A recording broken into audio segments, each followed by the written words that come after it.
Thank you very much. A lot of rich people in this audience. I'm looking left, right, center, all the way in the back. They're rich too. But I'm thrilled to be back with so many friends and partners, leaders and innovators here at the Future Investment Initiative. And it's really a great group of people, very smart group of people. They know what's happening in the world. It's my second address to the conference as President of the United States, and it's my honor to be here. Thank you very much. As you know, we're gathered at a moment of bold action and historic decision to make America and our allies safer and stronger, more prosperous, more successful than ever before. That's what's happening. Tonight, we're closer than ever to the rise of the Middle East that is finally free at last from Iranian terror, aggression, and nuclear blackmail. That's what's happened. It was nuclear blackmail for years and years. And beyond that, it was blackmail, period. Under my leadership, America is ending the threat posed by this radical regime, decimating Iran's capabilities with Operation Epic Fury, something that nobody's ever seen anything quite like it. We have the most powerful military in the world by far. I built it in my first term. Remember, I said $1 trillion. They all said, what do you mean $1 trillion? $1 trillion. Every year, another trillion, the next, another trillion. We have the best people. We have by far the best equipment. We have weapons that nobody's ever seen before. We have weapons that nobody even knows about, except for a few of us. For 47 years, Iran has been known as the bully of the Middle East, but they are not the bully any longer. They're on the run.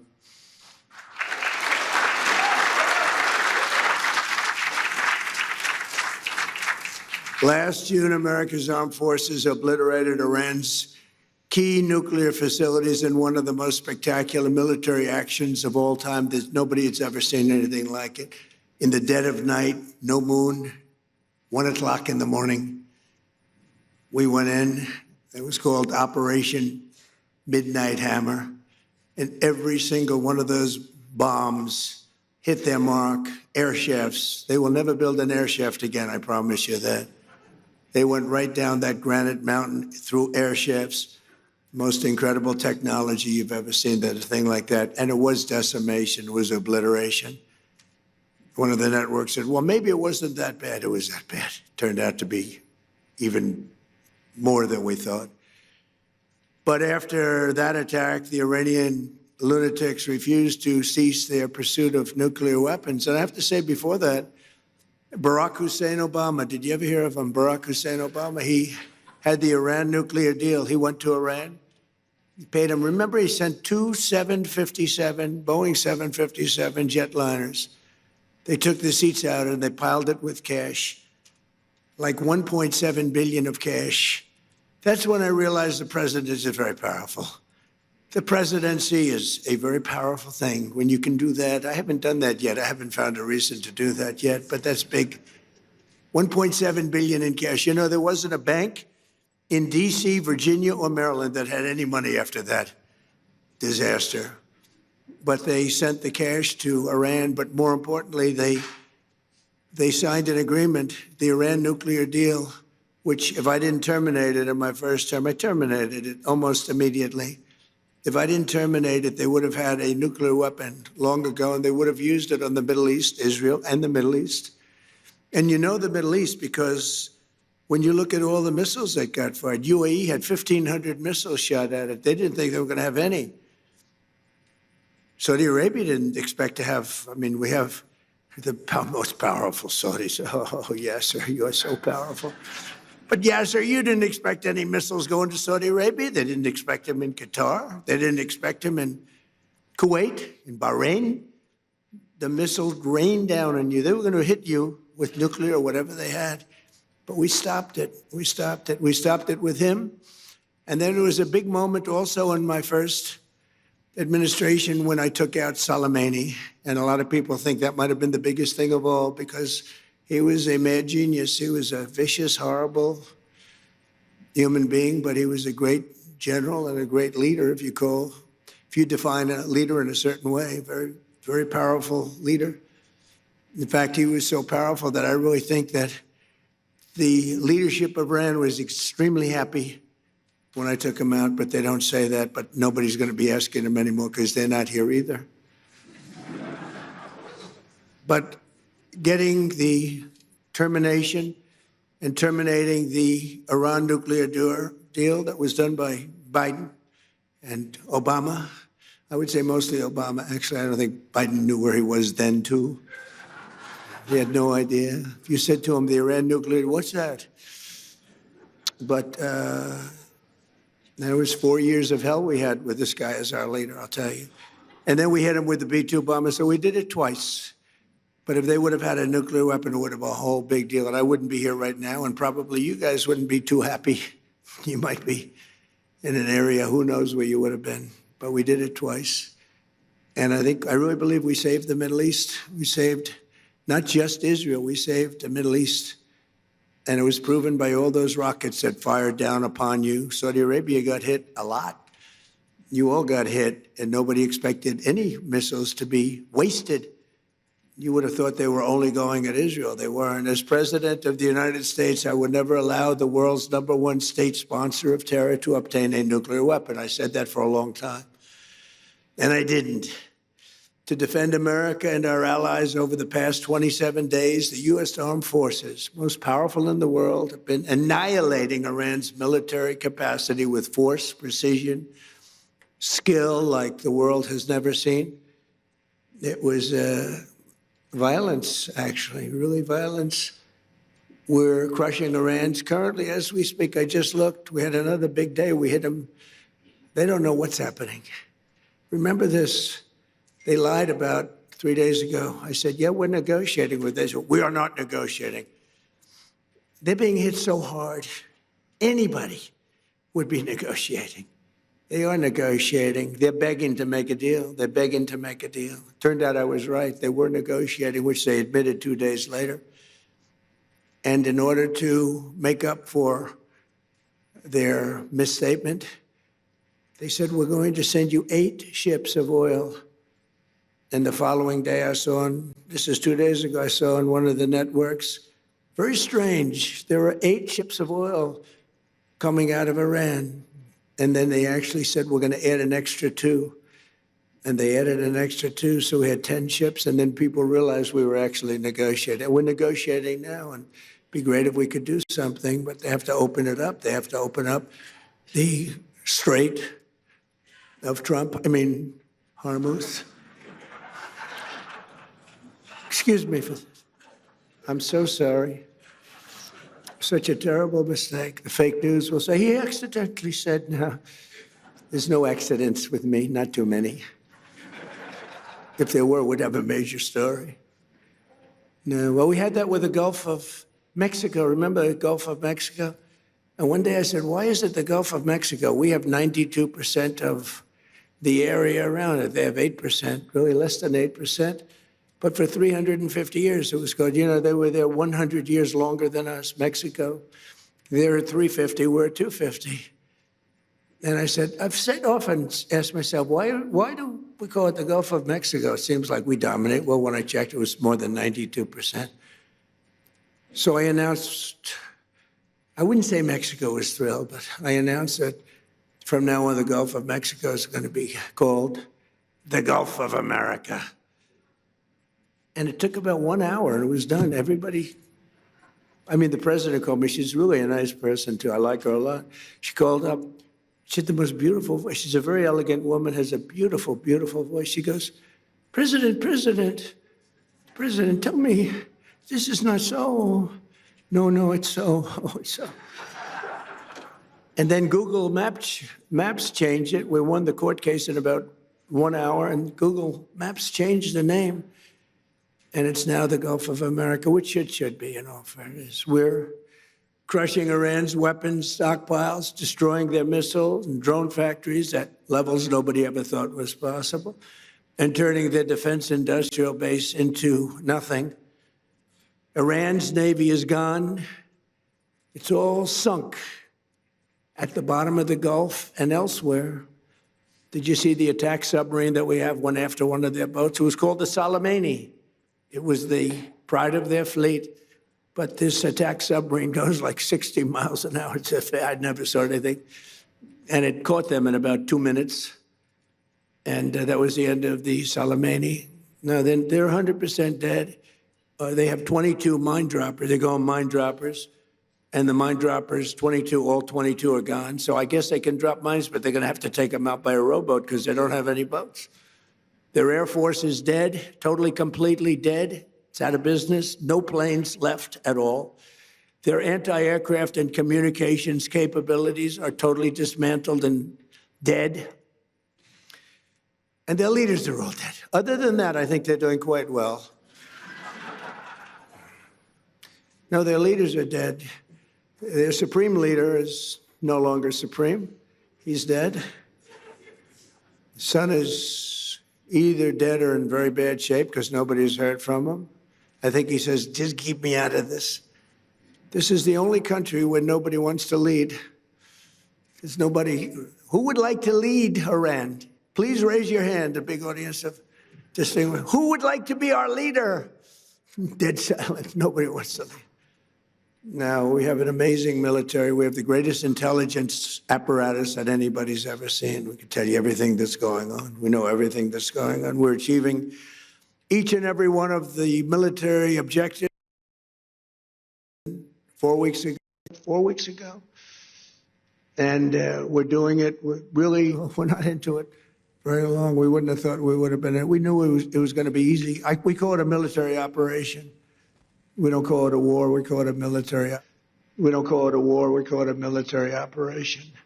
We're very disappointed, by the way, with NATO. They didn't come to our aid. I didn't try too hard, actually, because I wanted to prove a point. I didn't sell. They probably think I'm a lousy salesman. I said, would you like to help us? To President of France, Macron, nice guy. He is a nice guy. They said,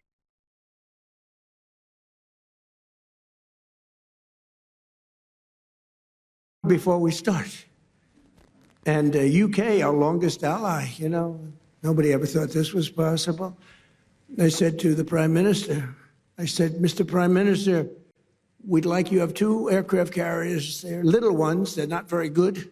I know they don't go fast, and I know they don't work very well, but we could probably use them maybe for helicopters. And they said, yes, so. And they said, yes, so, yes, we are preparing them.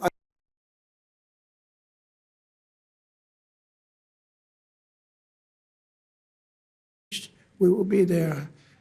This is NATO. And I've always said NATO's a paper tiger. And I've always said we help NATO, but they'll never help us. And if the big one ever happened, and I don't think it will, but if the big one ever happened, I guarantee you they wouldn't be there. And we learned from that. And remember what I said, because they made a big mistake. They were not there.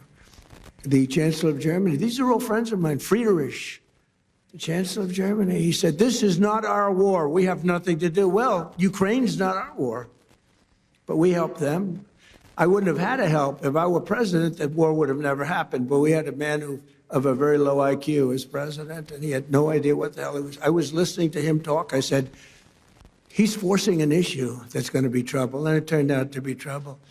Last week, 28,000 soldiers died. The week before that, 32,000 soldiers died. I think we're going to get it settled, but it's a terrible thing. Worse since World War II. I settled 8 wars, and this should have been one of the easier ones, but the hatred between President Putin and President Zelensky is extreme. Never good. Hatred's a bad thing when you're trying to settle a war. I want to thank the entire kingdom of Saudi Arabia. Been very helpful, unlike NATO. Saudi Arabia fought, Qatar fought, UAE fought, Bahrain fought, and Kuwait fought, even though they shot down 3 of our planes with the finest missiles. We could have done without that. They didn't know they were our planes. They wasted 3 great Patriot missiles, and you have to say there's nothing like these Patriots.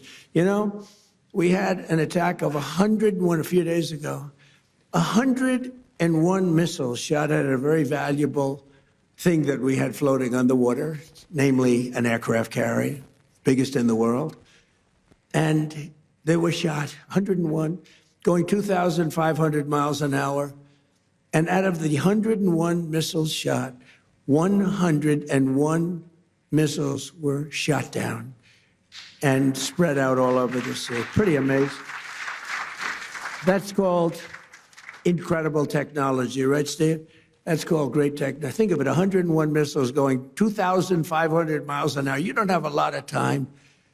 And these aren't necessarily weightlifting shoulders. These are very smart people doing that. And I watched them. I watched their performance. Missiles launched. It's almost like they're bored by it. They have like 9 seconds ahead of FIFA, the most powerful man in sports. Johnny, you never choked, right? These guys can't choke, but they're very smart. High IQs. We need high IQs. We have too many low IQ people. But what happened is, you have to see it. It's very cool. Missiles launched, missiles launching. They're launching. Okay, we're ready. 101 missiles coming at them. All right, we have to have like 11 seconds to make a determination. Then at 7 seconds, fire. It's the most unbelievable thing. Fire, boom. One at a time, just knocked them out like they were nothing. Genius. It's like unbelievable. I mean, to think and we have the technology nobody has. Look at what happened in Venezuela. They had other equipment, not ours. They made the mistake of using other equipment. Didn't work too well. And Venezuela was, took 45 minutes. It was a 45-minute war. This one's bigger. It's a bigger country, a lot more powerful. It's a lot more powerful, but it's not powerful anymore. Within 2 days, I think the damage was done, but now it's really done. Now we're just going after targets, and they have no anti-aircraft, so we're just floating over the top. Looking for whatever we want, and we're hitting it. And we have another 3,554 targets left. And that'll be done pretty quickly. And then at some point we're going to have to determine what we do. But they've never seen anything like it. When we hit Venezuela, that's a very strong military country. They have soldiers. If you've ever been there, I've been there. They have a lot of soldiers walking around all over the place. Everyone's a soldier. Very military kind of a place. And there was a general, professional general, really good. And he said, we were all set for him. We knew there was a problem when we noticed at 1 o'clock in the morning, every 32 seconds, another airplane, a very fast plane, was coming off the deck of an aircraft carrier. That's actually the biggest aircraft carrier in the world. And every 32 seconds, boom. And it was 1 o'clock in the morning. So we said, okay, I think we're in trouble. But they were ready for us, Johnny. And we were ready. He said, we were ready. And then they hit us, and they came from 17 different angles. They were here, they were there. We ran for our lives. It was over. And it was over. And then we took this guy, who was a very bad guy, and within literally minutes, he was in the back of a helicopter in a house that was in a big military base with thousands and thousands of soldiers. The house was all steel, with steel doors, steel everything. They had the small steel doors, the big doors. We were equipped for anything. Even the big one, it would have been opened within 30 seconds. They walked in with blow torches. And within minutes, he was out of the house, being thrown into the helicopter, sailing away. And the soldiers just looked. Bye. Enjoy your trip, sir. It was amazing. It was but this is more amazing what's happening now, because we took a very strong country. I could see the problem you would have had. I mean, this was not a weak country. This was a strong country. They had over 10,000 missiles that they accumulated since October 2nd, if you think. Since the B-2s, they accumulated them in a matter of months, 6 months. But they had well over 10,000. They had rocket launchers. Rocket launchers are more important than the rockets. Because you take a rocket launcher out, that's the end of that. People think you can take those big rockets and throw them out your window, like when you were a child with the paper airplanes. You said, it doesn't work that way. You need those launchers, and we knocked out now 97% of the launchers. That's why you may be attacked, but you're not being attacked with very heavy numbers of missiles like at the beginning. But in particular, I want to thank my friend, the Crown Prince Mohammed, who is a fantastic man and a great friend of mine, and a friend of all of yours, I think.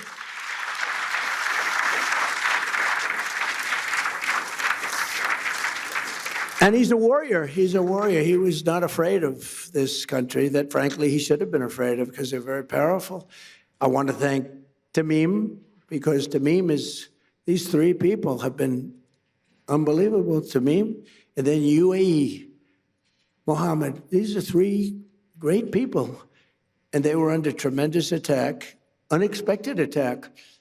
And they weren't thinking this was going to happen. Nobody was. And they turned against them and really became very powerfully aligned. And they were with us, but they weren't with us very obliquely. They were with us. But I think that I have to acknowledge for their bravery, because they were being hit pretty hard. All three of them, they were being hit pretty hard. The Emir, Mohammed, you had two Mohammeds and a Tamim, and they're friends of mine. And also I have to say that Bahrain and Kuwait, they were stand up, more so than NATO, I want to tell you, more so than NATO. Now, they're a little closer to the action than NATO in all fairness, but very disappointed with NATO. But I wasn't disappointed with our allies in the Middle East and others. And others. We had tremendous support from countries that were not in the general area, but they were tremendously supportive. I think Turkey was fantastic, actually fantastic, and they stayed out of things that we asked them to, and he's a great leader. He's a great leader. And Indonesia was great. We had so many great, you learn who your friends are, really do. You learn who your friends are. And, but Indonesia, Turkey, and so many other countries. But the five were great. But your dear friend and my dear friend he was all man. He stood up and he wasn't scared. Maybe he was, I don't know, maybe he was, but he didn't show it. He was great, a great leader. Saudi Arabia can be very proud of because he's got a lot of titles. He's the Crown Prince. He's the Prime Minister. He's the future king. He's got about 7 other titles. I said, you have more titles than any human being on earth. He's everything. And he deserves to be because he's a winner. So I just want to thank those people. So the Middle East will be transformed, and the future of that region is I don't think it's ever looked brighter. You couldn't have, we did the Abraham Accords. I hope you're going to be getting into the Abraham Accords finally. Yeah, so will you please go back and explain? It's time now. Mohammed said, oh, yes, as soon as we do this, as soon as we do that. I said, Mohammed, we did that. Oh, yes, but we have a couple of other things. It's now time. We've now taken them out, and they are out bigly. We got to get into the Abraham Accords. And we hope all of the countries are going to be in the Abraham Accords. We have some very brave countries that did it, years ago. They went in, and you know who they are, the early four, and they did a great thing in doing it, and it was great for them also economically, but it was a great thing that they did it. But I think all the Middle Eastern countries are going to be joining now. And in some cases, I would say all the Middle Eastern countries and beyond. You have people not in the Middle East that want to be members. You'll be seeing that soon. In the meantime, the conflict in Iran also makes it absolutely vital for the radical left Democrats in Congress to immediately end their dangerous shutdown of our Department of Homeland Security. They want to play games. That's all they are.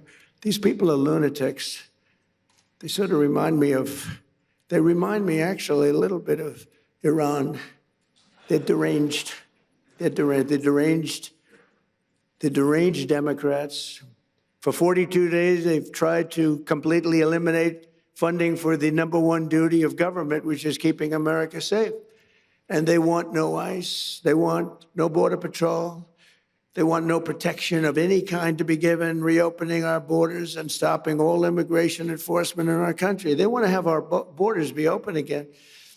We took in 25 million people. We've gotten a lot of them out.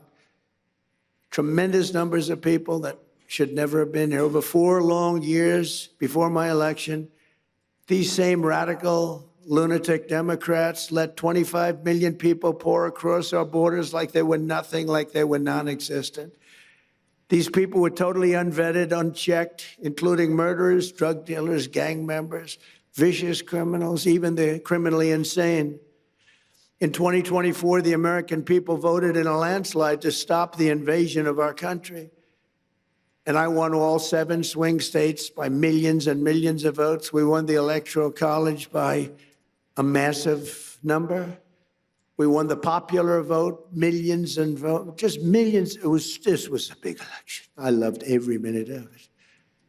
And for the first time, no Republicans done anything like this in decades, but for the first time, we won the counties of America. That's a big one. 2,700 to 525. 2,700 to 525.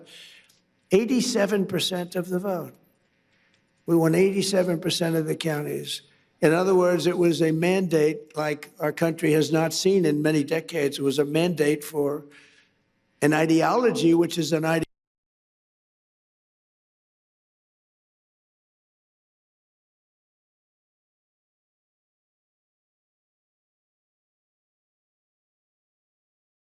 they've ever been before. You know, I heard the other day, I think that he's losing the MAGA base. I said, really? Because of the war. See, I get into a war. Of course, they call it a war. I call it a military conflict. But there's a reason for that. But you get into a war or a military conflict for you, and then they say, my base. I said, no. MAGA's stronger than ever because MAGA's make America great again. But my MAGA people, which is the greatest phrase in the history of politics, it's the most important movement by far, probably in the history of the world. I mean, you know, there's never been anything like this. And in fact, just a few days ago, you have to understand, the fake news right back, oh, that's a lot of fake news. Yeah, so you brought a lot of fake news with you. They must know you're going to make a speech at some point because look at the... But what happened is the fake news was saying, he may, they hope. You know, it's like, oh, we got to get rid of this guy. They say, he may be losing his MAGA base. And that would be maybe the end of him. And then I happened to be watching CNN, which is terrible. They treat me terribly. In fact, just a few days ago, CNN had a poll that had me at 100% of MAGA voters. They said they've never seen anything like that. Can you put that up? I actually said if you could put it up. Do you have the technology to put it up? Go ahead, give it a shot. You know, sometimes you look at the polling data and there are numbers that just jump off the screen at you, and this is one of those. Because just take a look here. MAGA GOP view of Trump. Approve 100%, 100%. If you are a member of MAGA and the GOP, you approve of Donald John Trump. 0% say that they disapprove. You don't have to be a mathematical genius to know you can't go higher than 100%. He is the 1972 Miami Dolphins.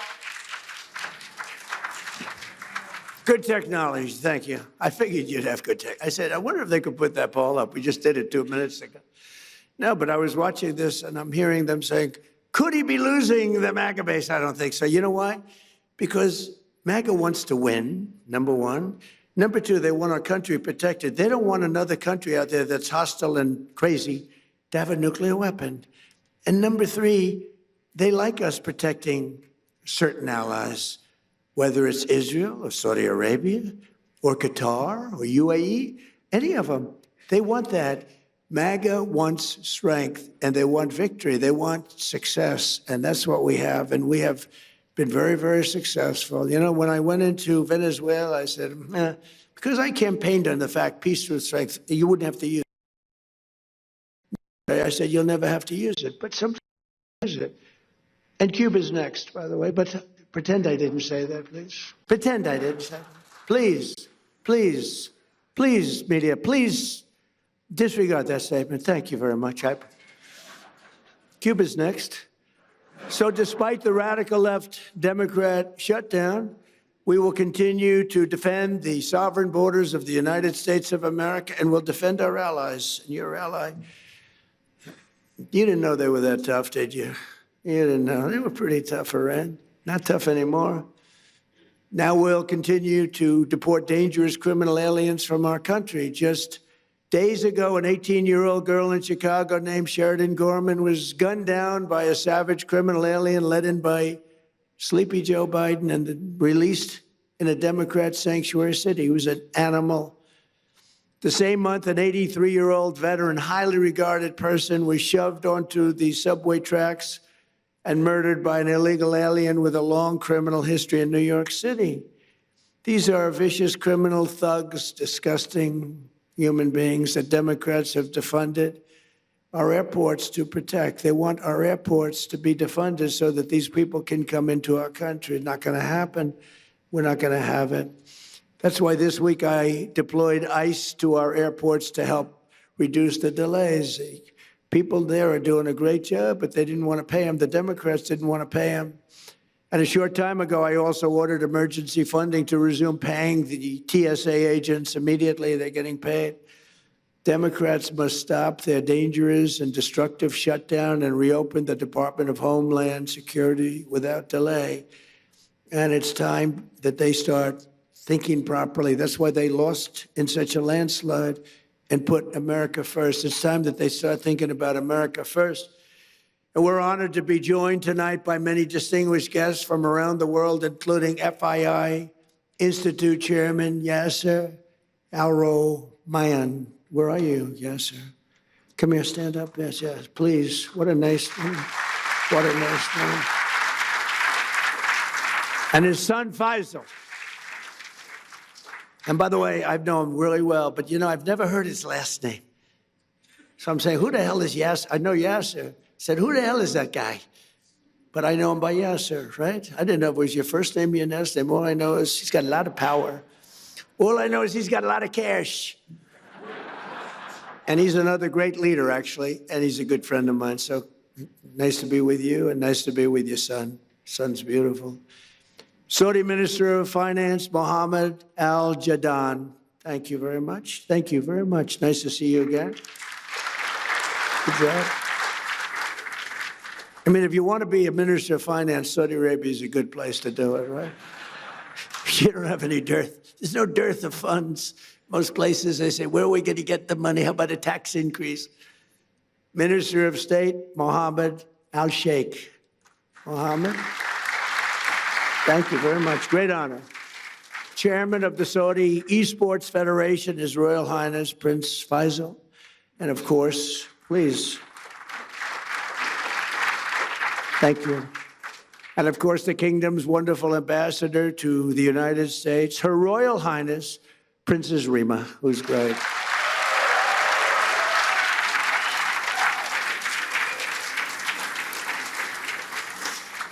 She's great. Also, I want to thank the president of Sierra Leone, Julius Madabio. Madabio, I love that name. Thank you. Great honor to have you. And chairman of the FII Institute Executive Committee, Richard Attias. Thank you, Richard. As well as special envoy, I call him Henry Kissinger, who doesn't leak, because Henry is a big leaker. Richard Nixon would beat him. Henry, somebody's leaking on us. There's somebody leaking. Henry would say, we'll get to the bottom. It was Henry that was leaking. That wasn't good. So we have Henry Kissinger, better than Henry Kissinger, and he doesn't leak. Special Envoy Steve Witkoff. Thank you, Steve. Doing a great job. And he and Jared Kushner, they're like a team, and boy, I tell you, they're a good team. High IQ. It's a high IQ team. You want to find your high IQ people.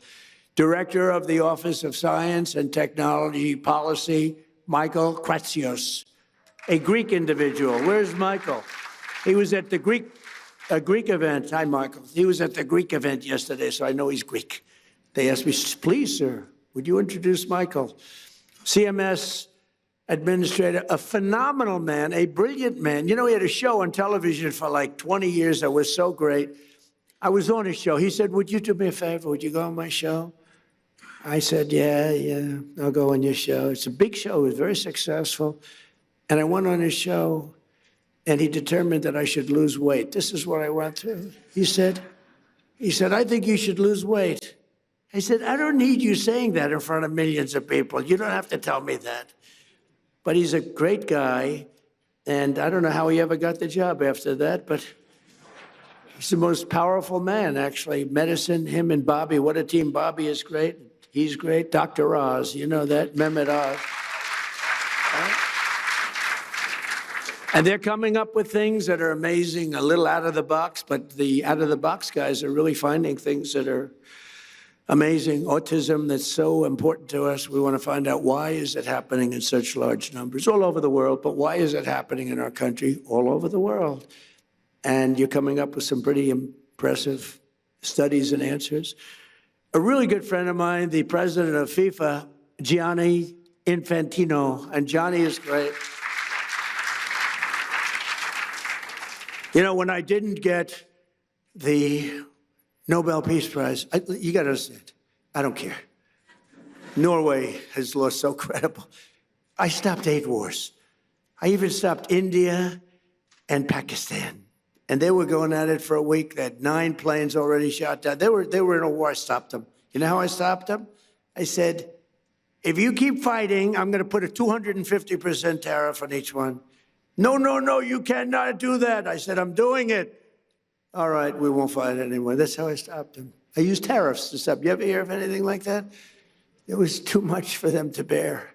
But they were going to be in a war. And the prime minister, actually a great guy, the prime minister of Pakistan said President Trump saved 30 to 50 million people. 2 nuclear countries would have happened. And I figured, if I don't get the Nobel Prize for Peace, nobody will ever get it. I didn't get it. I'm not surprised. I didn't get it. And the person that got it was shocked. She's a wonderful woman, too, by the way. And she said, no, I don't deserve it. President Trump does. Nobody deserves it. Nobody ever does. I stopped 8 wars, Yasser. Do you know what that is? 8 wars. You didn't stop 8 wars. You started 8 wars, Yasser. I stopped 8 wars. But it was a little early because, in all fairness, it was for the year before, right? It was for 24. But still, you thought they would have made an exception. But they didn't do that. You watch what happens. But it was sort of amazing. So she was so nice, and she actually came to the White House, and she presented me with her award. She's a wonderful woman. But stopping wars is my, it's the best. I think I do it the best. I stopped wars that nobody thought. President Putin called me. He said, I can't believe you stopped this one and this one, which are impossible. Azerbaijan, it was an impossible war to stop. We stopped it. But we also have a man who's probably good at stopping wars.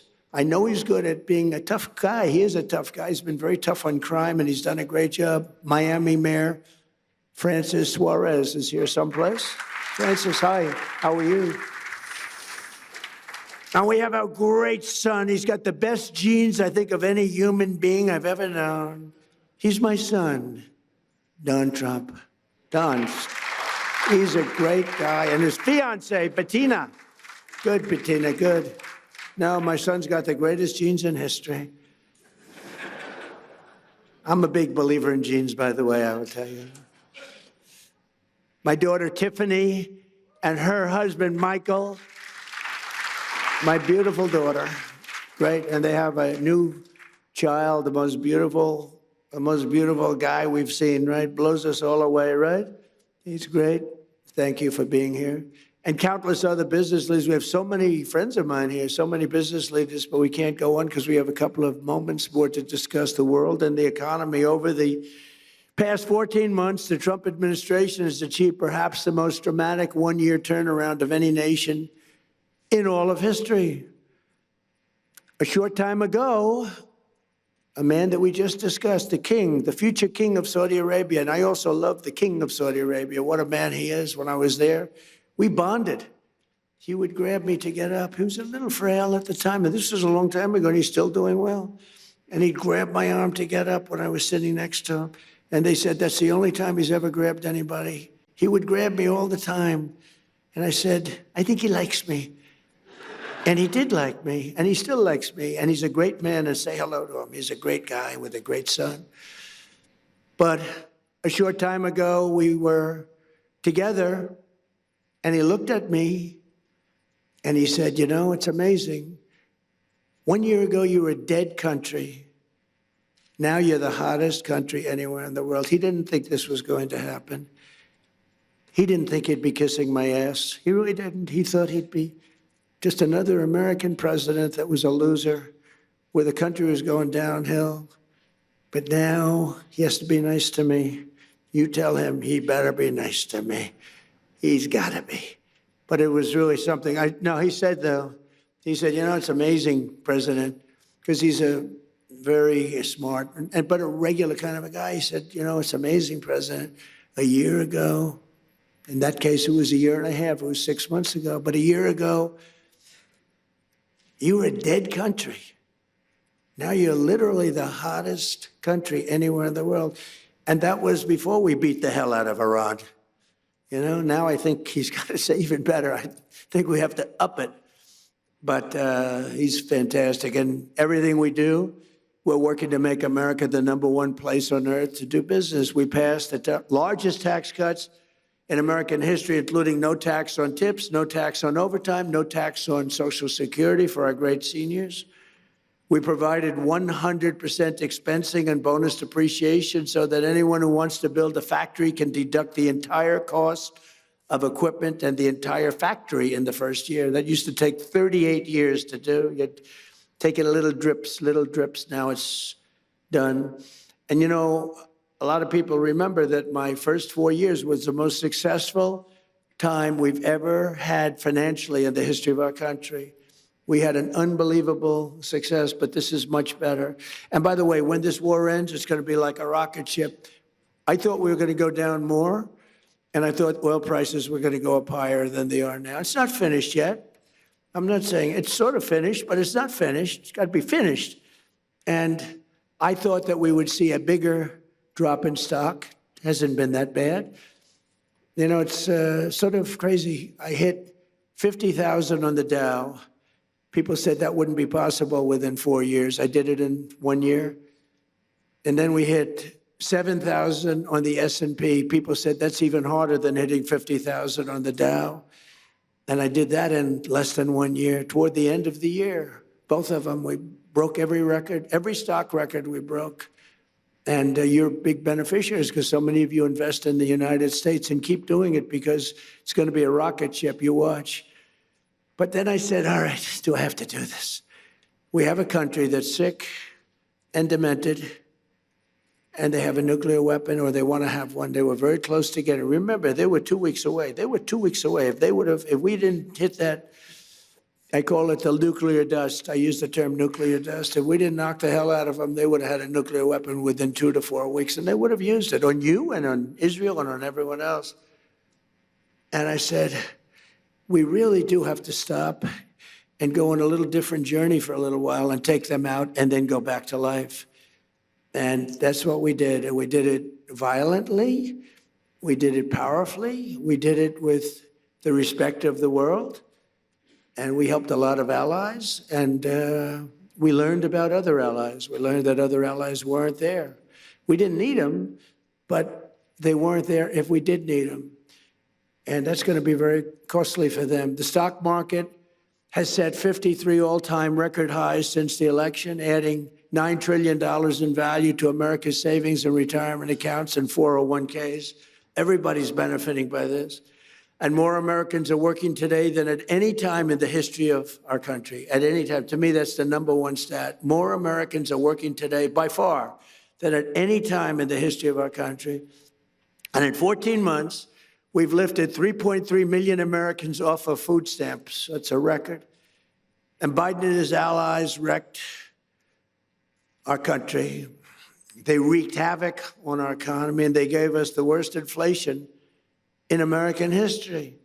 Under Trump, during the last 3 months of 2025, we got core inflation down to 1.6%. And right now, the average tax refund for filers, because of the great big beautiful bill, has been close to $5,000. It's a lot of money for a family. And this, when I'm talking to Saudi Arabia and I'm talking about $5,000, they'd look at me, 5,000? That's like a penny, right, David? That's like a penny. Saudi Arabia is not into $5,000, but it's Saudi Arabia. I just want to ask, are the Saudis impressed by the fact that a family has saved $5,000? I know they're looking like, what the hell is $5,000? Their shoes cost them more than $5,000. But that's the way it goes. We're talking about, remember, we're talking about the real world. In his entire term, Joe Biden, I have two terms for him, Crooked Joe and Sleepy Joe. It's always been pretty, I do sometimes a poll, which is a more accurate term, sleepy or crooked, pretty much even. I like sleepy. In his entire term, Sleepy Joe Biden got less than $1 trillion of new investment in the United States, a lot less. And in our first 11 months, 12th month is coming, it's going to be big, we did $18 trillion. Think of it, less than $1 trillion for 4 years. In 11 months, we did $18 trillion, and we have factories being built all over the country at a level that's never been seen before. And a lot of that has to do with the fact that I allow these plants and everything to build their own electricity. Well, we need big electricity. They're all building their own electricity.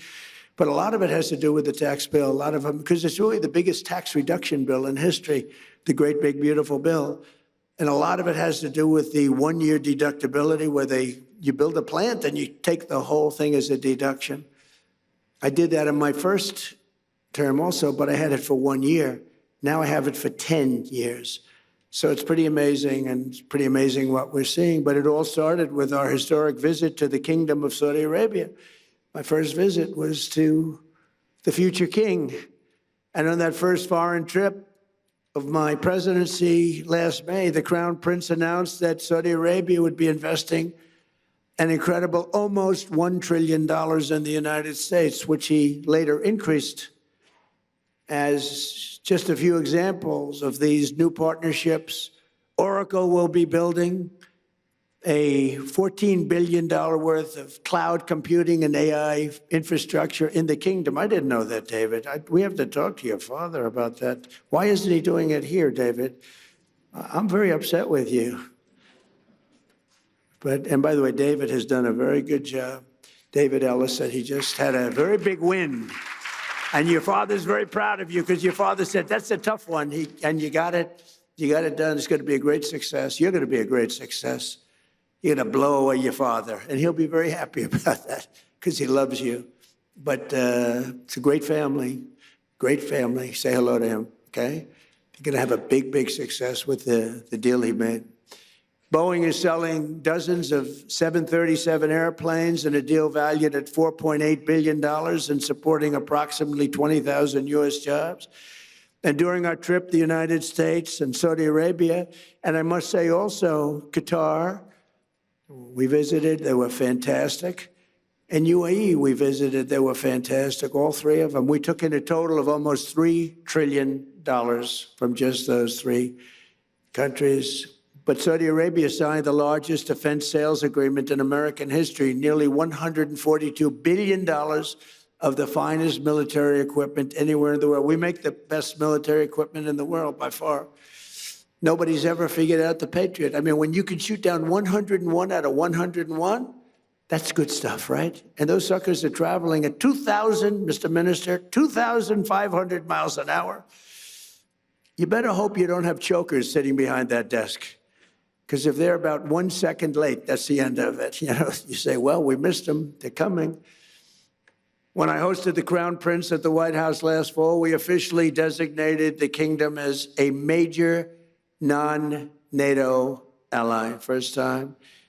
And for the very first time, we agreed to sell Saudi Arabia perhaps the most capable fighter jet ever built, the F-35. The F-35 is amazing. And we sell them very sparingly. We don't want other people to have them. I'm confident that this partnership and so many others around the world will continue to grow and thrive because under President Trump, America once again fights and competes for one thing. We fight to win. We fight for justice and we fight to win. We don't fight to be politically correct like we did under other presidents where we fought to just keep fighting and fighting and fighting. And, you know, when I took out ISIS, I was told by generals it would take 4 to 5 years. And I met General Raisin Kane, who's our top person, head of the Joint Chiefs of Staff. I said, if I ever do this thing again, if I ever get in, I'm putting that guy as the head of the Joint Chiefs of Staff. I went to see him in Iraq, and I said, why is it taking so long to destroy ISIS? We have the best weapons in the world. And I understood why, but I had generals, I call them the television generals. They weren't any good. Mattis, Milley, they weren't any good. They were lousy. But they said, sir, it will take about 4 years. When I went over and I met General Kane, I said, how long will it take? 4 weeks, sir. You'll have a lot of time left over. I said, wait a minute. Did you say 4 weeks? 4 weeks, sir. It'll take 4 weeks. You'll have a lot of time left over. That's our new head of the Joint Chiefs of Staff. And he said, how do you do that? Well, sir, we were only able to fight from this one very far away location because nobody wanted to use all of our portable runways that we have all over the Middle East. We have portable runways, can you believe it? We have everything. But nobody wanted to use them because they didn't want to insult the country where the runway was located. I said, they wouldn't even know. Do you think some country's going to know when we have jets taking off? They don't know. He said, well, I agree with you, sir, but whether they know or not, who cares? He said, so we have about 17 locations that we could take off. From this one, it took 8 hours to get to the destination. By the time we got there, we had to refuel all the time, and we had to come back. He said, but we have 17 different locations, sir. And, sir, we're going to hit them from the left. We're going to hit them from the right. We're going to hit them from the east and the west. And we're going to hit them from above. And you could see he was getting crazy. And I said, what's your first name? He said, Raisin, sir. What do you mean, Raisin? My name is Raisin. I said, you mean your name is Raisin Kane? And he said, yes, sir. You're the guy I'm looking for. I've been looking for you for 4 frickin' years. I found Raisin Kane. His first name is Dan, but his nickname is Raisin. And I love that. I loved Raisin Kane. And I said, if I ever get in, this was before I decided to even run, I said, if I ever run and if I win, that guy's going to be the head of the Joint Chiefs of Staff. That's exactly what happened. And he was all for me, and I'm all for him, but he's a great general. He's like one of these football coaches that's great. You know, there's some great ones, Johnny, right? And all they do is they sit, their wives are complaining, everyone's complaining. They never go, they don't see anybody. They just go into the room and they study film and tape it. Then they go out and win, and everyone says, how come? And other guys are out there playing golf. They're not winning. And he's been great, and Pete Hegseth has been amazing. He's been amazing. Pete has done a great job. He was born for it. I really believe he was born for it. We have a lot of great people. We have a lot. We had a great first 4 years, but the people we have now, you know, look, when I won, I'd never done it before. I ran. Everyone thought I was doing it for fun. Even Steve Witkoff, he said, you're doing it for fun, right? No, I guess. I don't know. I didn't know what I was doing it for. Maybe.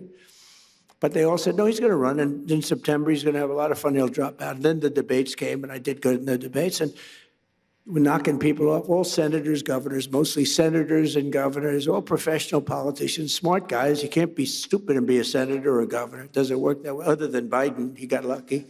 He was in a room. They locked him in a room, and he never got to talk. So but that's a whole other story. But I ran, and then all of a sudden, there were 18 people, including me. Then there were 15. Then there were 12. Then there were 9. Then there were 6, 5. It's like a rocket ship. 4. And then all of a sudden, I won. But I never did it before. I went to Washington. I said, I've only been here 17 times, and I've never slept over. I didn't know anybody. So I had to take recommendations from rhinos and some good people. I mean, there were recommendations, and some were really good. I mean, I had some great people. Look, I rebuilt our entire military in the first term. We got the largest tax cuts in history, the largest regulation cuts in history. The first time we did good, but I didn't have the same people generally.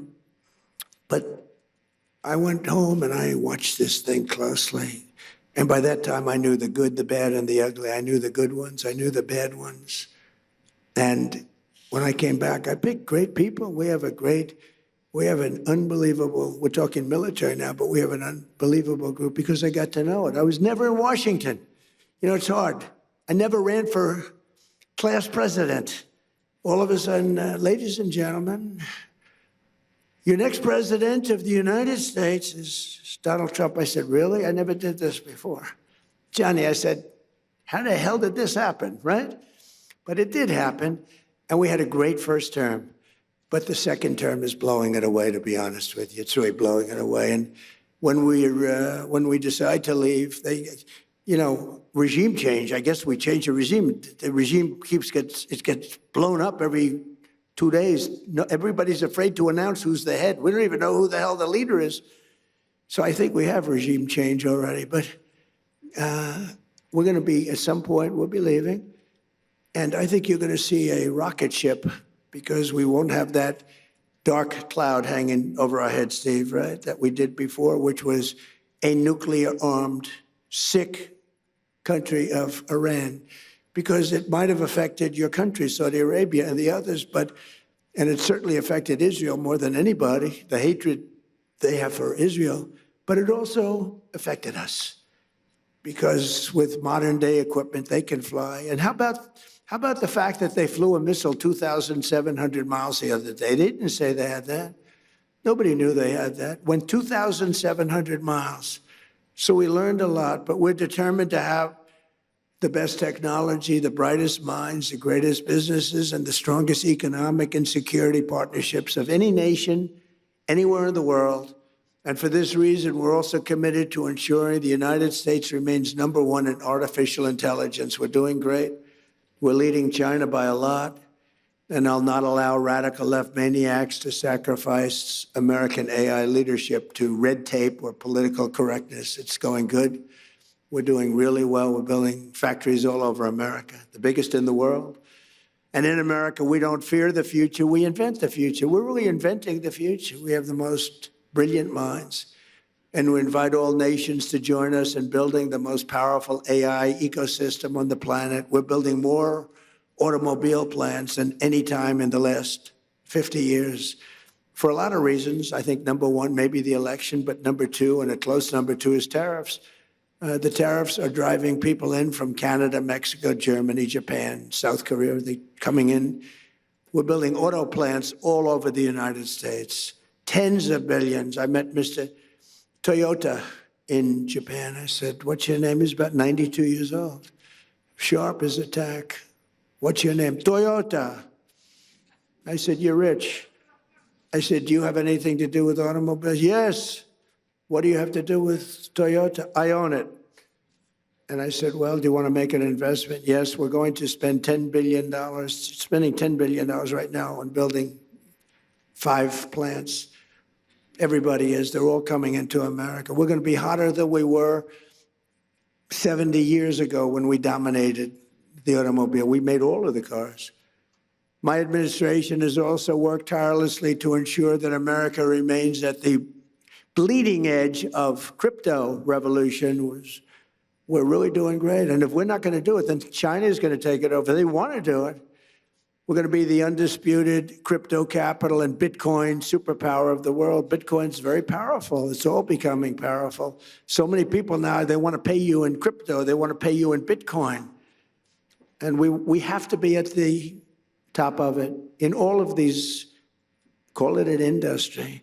Last year, I signed the landmark Genius Act into law, creating a clear and simple framework for dollar-backed stablecoins. And this was a historic achievement, and I'll not allow Democrats and their big bank donors, although they've had a lot of support for crypto. They will say that. The Democrats have been very strong on crypto. They want to see it too, which is shocking if you want to know the truth. But we don't want any pointless regulations or needless restrictions. We want to have free enterprise, open. America became the world financial capital because we were the strongest and the freest nation on earth, and the Trump administration's going to keep it that way. We're very open.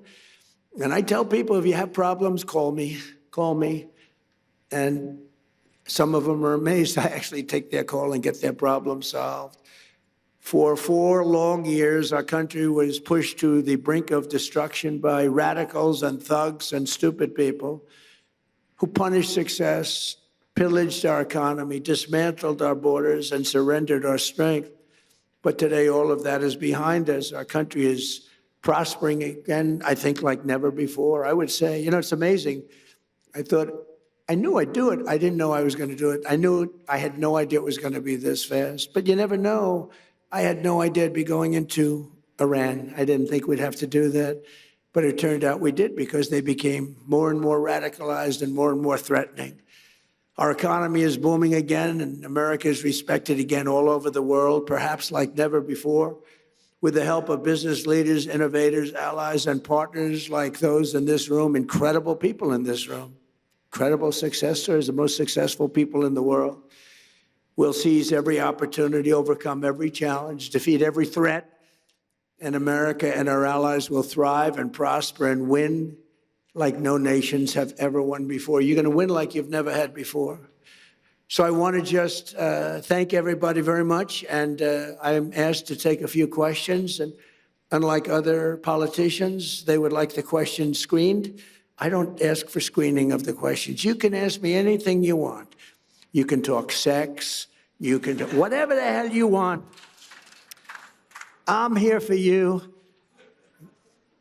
Whatever question you want, you can ask. So do you want to do that? Do we have some people handling this? Here he comes. Look at this man.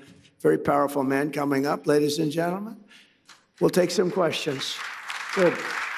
Thank you. Thank you very much, Mr. President. Thank you so much. And thank you for accepting to take 5 questions. We don't want to take too much of your time. So let's talk about business.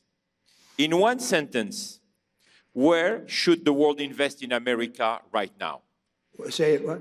Where should the world invest in America right now? Well, look, the one that they're going crazy about is AI. Now, sometimes you'll say, let's go the opposite, because I've seen it. You know, everyone goes, but AI is going crazy. AI, so my family, we made Don, the whole family. Erica's doing a good job. All of us, Ivanka, we liked real estate. When you can make money in real estate, it's a great business. But I see some of these guys come into my office, they're wearing a T-shirt and they're 24 years old. Dad, he's got a net worth of $24 billion. I said, you gotta be kidding. Off a little contraption.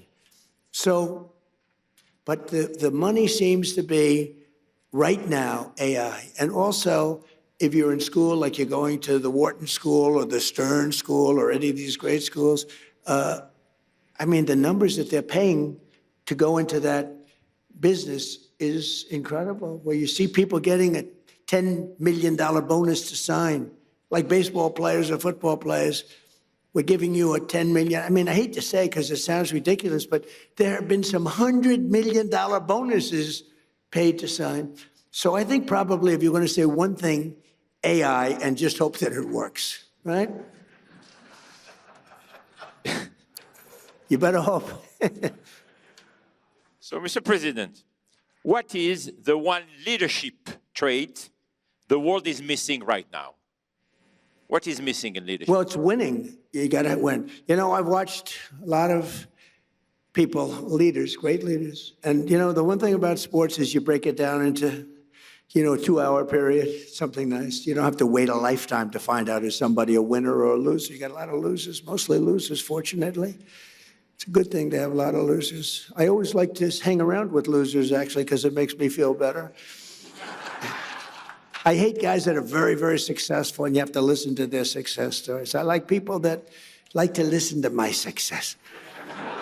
But I find, and I found this, and I'm only kidding, I want to say that, sort of. But I find that people that win, it's much easier to lead when you're successful and you win. You know, Vince Lombardi was a very tough person, a very tough football coach. He was sort of a violent guy, actually. I knew him. But he won, and he got away with things because he won. You know, I say, if you win, winning helps you to become a better leader. People follow you if you win. And not everybody can win. Some people win and some people don't win. But when you win, it's a lot easier to lead. Talking about winning, Mr. President, the world is entering in a new economic era. Who do you think are the winners and who do you think will be the losers? Are you talking about as nations? Yes? Well, or sectors? The United States right now is the hottest country anywhere in the world, by far. And we've done it very quickly because we have a good system. Now, it's somewhat radicalized because the Democrats are really holding us back, and you better hope they don't get in because they'll destroy a lot of what we've built. But right now, the United States, as the king, future king of Saudi Arabia said, we're the hottest country anywhere in the world. I must say I respect China greatly because it's amazing that with a system that in theory shouldn't work, you know, we go to school and we go to the best business schools and we do well in those schools. And we read about free entrepreneurship and we read about all of these different things. But you look at China, how well they do, how well they manufacture. I mean, they manufacture cars so many that they actually have a contest for who can manufacture the least cars because they have so many cars. You have to have great respect for China for the job they do. Like them or not like them, you have to respect them. So precisely, you will be going to China in May. Yes, I'll be going. We had a meeting, and I called up President Xi. I get along really well with him. He even approved the TikTok deal. He said, I will not approve that deal to other people, not to me. And I thought it was good if we could keep it going. I like it because I'm the #1 person on TikTok. Can you believe it? I put a chart up there, another chart. You want to put another chart up? Like we did with fake news CNN. I said, you know, let's see what happens. So we got a group of very big investors, the biggest investors, and they really wanted to buy TikTok. And I did very well on TikTok in the election. I won the youth. You know, I did tremendously well with youth because of TikTok and other things, certain interviews, et cetera. But I did very well. And I sort of developed a liking for it. And I was told that it will never be approved by China. You had to get approval. And I didn't really care. And then it got to a point where all of these very successful people were willing to pay a lot of money for TikTok. And I called up President Xi. I said, do me a favor. Will you approve it, please? It's good. It's good for China, good for us, good for everybody. Would you do me a favor? I know you said it was a hard no. And I said, I know you said no to everybody, but you haven't said no to me. Would you do me a favor? Would you approve it? It's good for China. It's good for us. You have a lot of big investors. They're investing in China also. They have a lot of money in China. I would appreciate it. He said, okay, I'll do it. Nice. It was very nice. And they bought TikTok, and it's going to do good. And it was done with the consent of China. We get along well with China. You know, China used to take big advantage of us, but they don't take advantage of us anymore. Now we compete very nicely with China.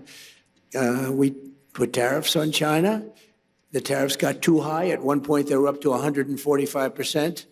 You know, I was saying, nope, put tariffs on that, put tariffs on for fentanyl, add 20%. And then one day I said, what's China paying now? Sir, they're paying 145%. I said, 145? That's crazy.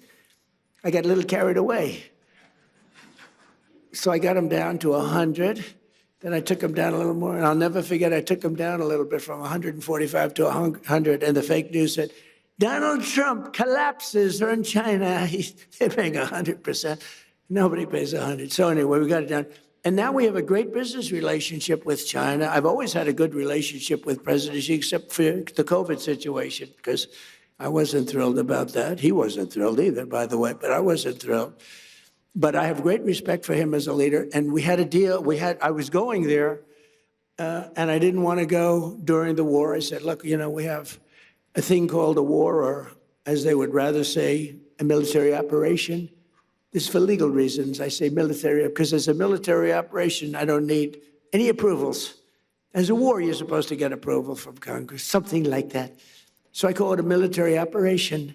But we have that going along, and I'd like to delay it. So we delayed it a few weeks. So I'll be going very shortly. Mr. President, we have few leaders here, business leaders from Africa. And of course, we have His Excellency, the President of Sierra Leone. What is your vision about Africa today? Well, I tell you, it's got tremendous potential. Now, I've been hearing about this for a very long time, and I have a lot of friends that have bet the ranch on Africa. They're very smart. It's got tremendous earth. It's got tremendous value underground, which is a very important. So do we. So does America. We have the most oil and gas and coal and everything of any nation on earth. It's a big advantage.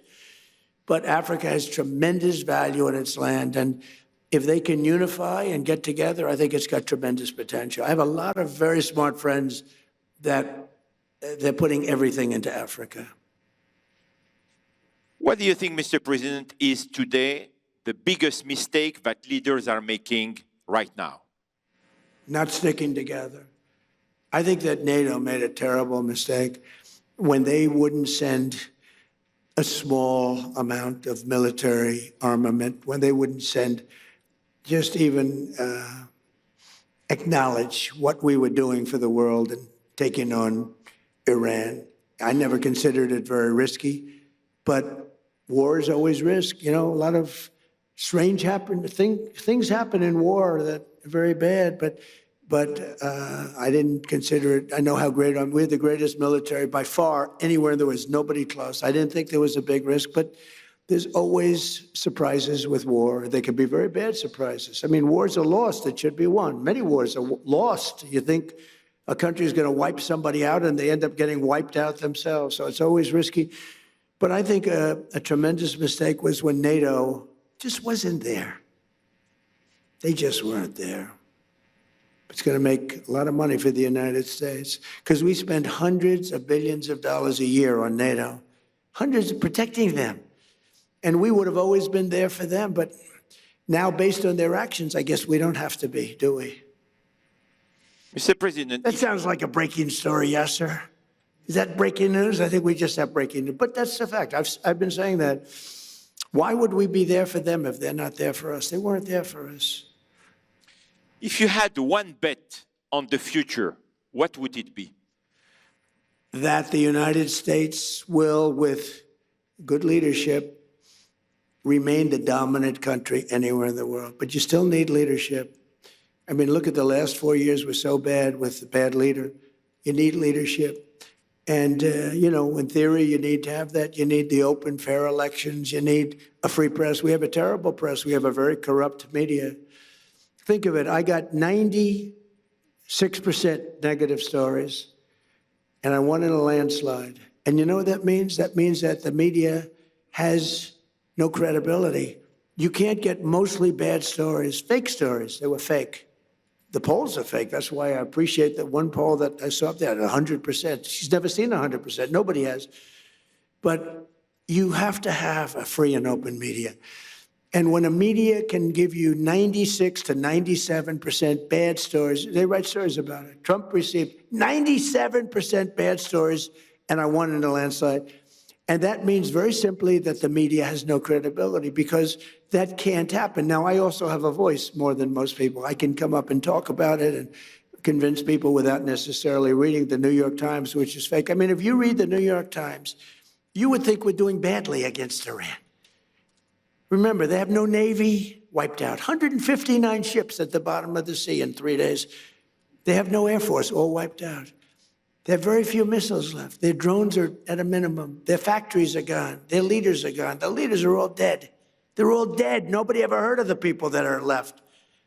And if you read the Times, you think we're doing poorly. It's almost treasonous, I have to be honest. It's almost treasonous. But fortunately, we have other media that's fair and honest and honorable. And you have to go out and do some of your own talking because nobody else will. You know the expression? I have to sell myself because nobody else will.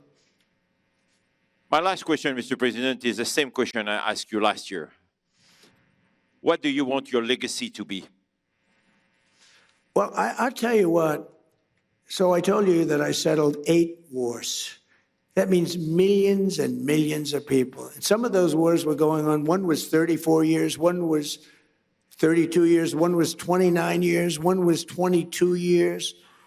They were long-term wars and a lot of people being killed every year. So I've saved millions and millions of people. And I mean, I know it doesn't sound right for me to say this, but I'd love my legacy to be made as a great peacemaker, because I really believe I'm a peacemaker. It doesn't seem it right now, but I think I'm a peacemaker. Okay? Ladies and gentlemen, Mr. President of the United States of America, Donald J. Trump. Thank you.